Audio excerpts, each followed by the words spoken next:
If you've been watching the markets lately, you already know things have gotten ugly fast. Between escalating conflicts in the Middle East, oil supply uncertainty, and a Fed that just can't seem to make up its mind, we are seeing the kind of volatility that shakes out investors who are not prepared. And here's the thing, geopolitical crises like this one historically send energy prices surging. Oil spikes, inflation creeps back in, and yields rise.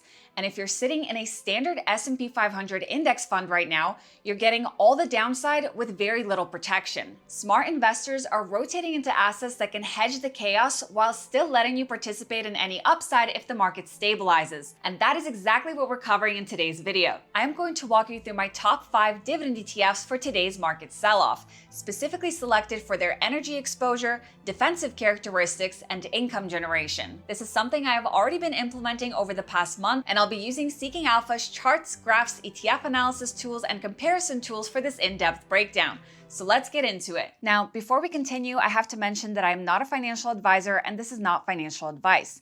This video is for educational purposes only and reflects my own research.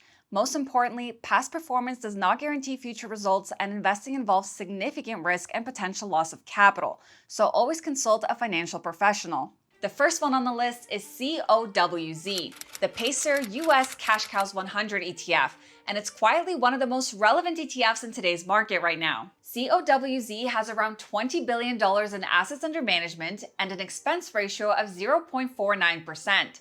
The yield is lower than others on the list at around 2%, but the total return story here is something else entirely. Year to date, the ETF has outperformed the S&P 500 by nearly 10% and has managed to dampen the volatility of this market sell-off exceptionally well. In fact, the ETF has been one of the strongest performing funds in the market. In the bear market of 2022, COWZ was one of the strongest performers across the entire ETF universe. During periods of high inflation and rising rates, exactly the conditions geopolitical conflict tends to produce, COWZ has historically outperformed both pure dividend ETFs and the broader S&P 500. So how does it work?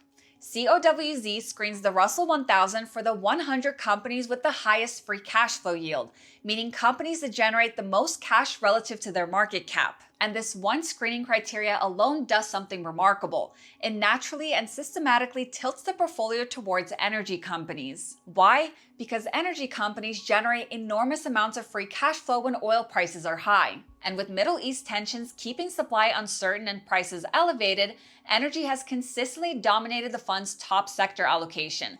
At times, energy has made up 20 to 25% of the entire portfolio. But COWZ is still diversified across healthcare, consumer discretionary, industrials, and technology. So you're not making a concentrated bet on oil prices. You're owning the 100 most cash-generative businesses in the US market. And right now, many of those happen to be energy companies. But keep in mind, it still has exposure to growth sectors like technology and consumer cyclical, which can come under more pressure. In my opinion, this is one of those ETFs where investors can get energy exposure, defensive characteristics, income, and the flexibility of a diversified portfolio all in one fund. Moving on to number 2, we have the very popular SCHD, the Schwab US Dividend Equity ETF. SCHD has over $80 billion in assets under management, an expense ratio of just 0.06%, and a dividend yield sitting at around 3.5%.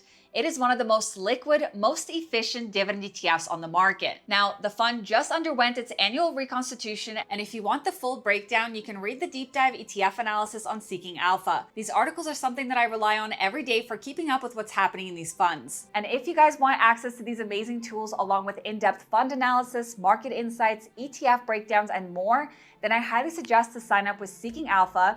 You guys can use my link to get $30 off their annual premium plan. Or you can also bundle Seeking Alpha's premium plan with Alpha Picks and save over $150. Now, here's how the fund works.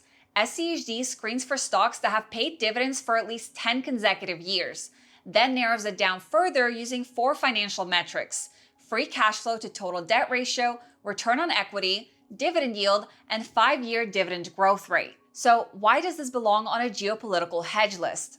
A few reasons. To begin, when you look at the fund's total returns year to date, it has heavily outperformed the S&P 500, and this explosive growth had to do with its strong energy allocation. But also, historically, SCHD is known to be able to manage selling pressure better than the overall market, And the bear market of 2022 is a perfect example. Just like COWZ, SCHD only fell by 3% versus the S&P 500's 20%. Now, that free cash flow requirement, just like COWZ's, is crucial right now because companies with strong free cash flow can sustain their dividends even when their earnings get choppy. And that is exactly the kind of stability you want heading into uncertainty. Now, they did just drop their energy exposure by 8% after the reconstitution, so it does lose a little bit of points there, but its core holdings are still strong with names like ExxonMobil and Chevron, along with defensive names like Lockheed Martin. Coming in at number 3 is HDV, the iShares Core High Dividend ETF. And this one is particularly well suited for the current macro environment. HDV has around $12 billion in assets under management and an expense ratio of just 0.08%, making it extremely cost efficient.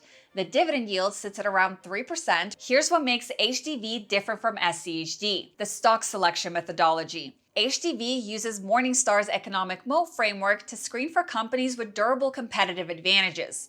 So businesses that are genuinely hard to displace, and then ranks them by dividend yield. The result is a portfolio that is heavily weighted towards energy and consumer defensive sectors, making up over 50% of the portfolio, and these two sectors have been the most resilient this year. Energy stocks like ExxonMobil and Chevron consistently rank as top holdings, giving HDV direct exposure to rising oil prices. On top of that, you have significant allocations towards utilities, healthcare, and consumer staples, all of which act as a risk-off hedge when the broader market sells off. In the bear market of 2022, HDV significantly outperformed the S&P 500, just like SCHD and COWZ, and year-to-date, it has crushed the S&P 500. And again, its explosive growth this year is attributed to its strong energy allocation. In periods of stress, it has historically been one of the most resilient passive dividend ETFs available. For the last 3 and 5 years, it has outperformed SCHD, but on a longer time frame, it has lagged the other two ETFs. And that is really because of its heavy allocation in consumer defensives, which lacks meaningful growth potential over the long term. It's really just about consistency. If you want a set it and forget it ETF that naturally tilts towards energy and defensive income, HDV is one of the cleanest options on the market. At number 4, we are going a step further into the energy theme with MLPX and MLPI, the Global X MLP and Energy Infrastructure ETF, and the NEOS MLP and Energy Infrastructure High Income ETF. And this is where the geopolitical hedge really starts to get interesting. These are holdings that I personally held to hedge my own portfolio, along with some allocation directly towards energy stocks. Now, I've grouped these two ETFs together mainly because they have the same relative function. But the primary difference is that MLPI uses a high income covered call strategy on the same sector where MLPX has its exposure. So for those who want higher yield and less price volatility, MLPI would be the preferred choice. But MLPX undergoes stronger appreciation, which acts as a stronger hedge. MLPX has an expense ratio of 0.45% and a dividend yield that can range from 4 to 6% depending on market conditions. Now, this one is structured differently from the other ETFs on the list, so it's worth understanding exactly what you're getting. MLPX invests in midstream energy infrastructure. So think pipelines, storage facilities, processing plants, and LNG terminals.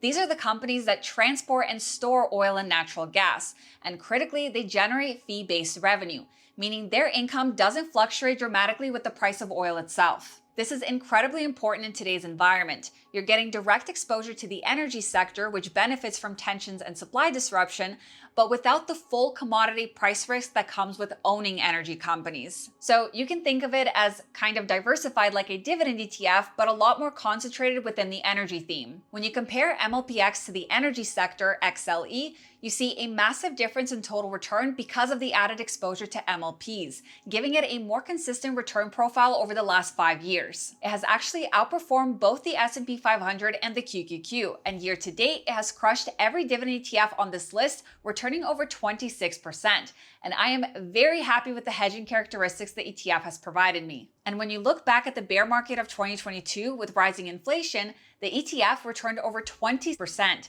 Nearly 40% outperformance relative to the S&P 500. So an energy income play that combines geopolitical protection with infrastructure level stability. MLPX is one of the most interesting ETFs on the market right now. Now, the biggest downside is, of course, its concentrated exposure to the energy sector, which makes it more susceptible if and when oil prices fall back down. And at number 5, we have one of my favorite passive dividend ETFs, FDL, which is the First Trust Morningstar Dividend Leaders Index Fund. And this one doesn't get nearly enough attention. FDL has an expense ratio of 0.45%, which is a little higher than the others so far, but the yield more than justifies it. We're talking 4 to 5%, one of the highest qualified dividend yields you'll find in a passively structured ETF. Year to date, the fund has outperformed almost every passive dividend ETF, including SCHD. But what's even more impressive is that the fund's total return profile over the last 3 years is actually in line with the S&P 500. And it sits nearly 20% above its peers. And in the bear market of 2022, the ETF managed to post a gain of 6%, heavily outperforming its peers and the S&P 500. So how does it work? FDL screens for companies with a consistent and sustainable track record of dividend payments, then selects those with the highest dividend yield from that pool. But the specific screeners are actually really interesting. The fund uses 5 years of dividend growth, which is very common amongst dividend ETFs, but then focuses on companies that have a dividend coverage ratio of greater than 1. And that simply means that the earnings per share of the company must be more than its dividends at all times. This naturally focuses on companies that have consistent growth and dividend growth, which is why the fund also has the ability to appreciate in value. And because of that screening process, FDL naturally ends up with heavy exposure towards energy, consumer defensive, and healthcare, which are 3 sectors that are particularly relevant right now. The one thing to be aware of with FDL is that because it emphasizes yield so strongly, the portfolio can be somewhat concentrated in its top holdings. And currently, its top 10 holdings make up nearly 60% of the entire fund. It's not quite as broadly diversified, but for income-focused investors that want a yield with solid defensive characteristics, FDL is genuinely a compelling choice, and it deserves a bigger spotlight than it currently gets. And I wanted to give a quick thank you to Seeking Alpha for sponsoring this video. And that is all for this one. If you haven't yet, make sure you subscribe to my channel and hit that thumbs up button for the YouTube algorithm. Thank you guys so much for watching, and I will see you in my next one.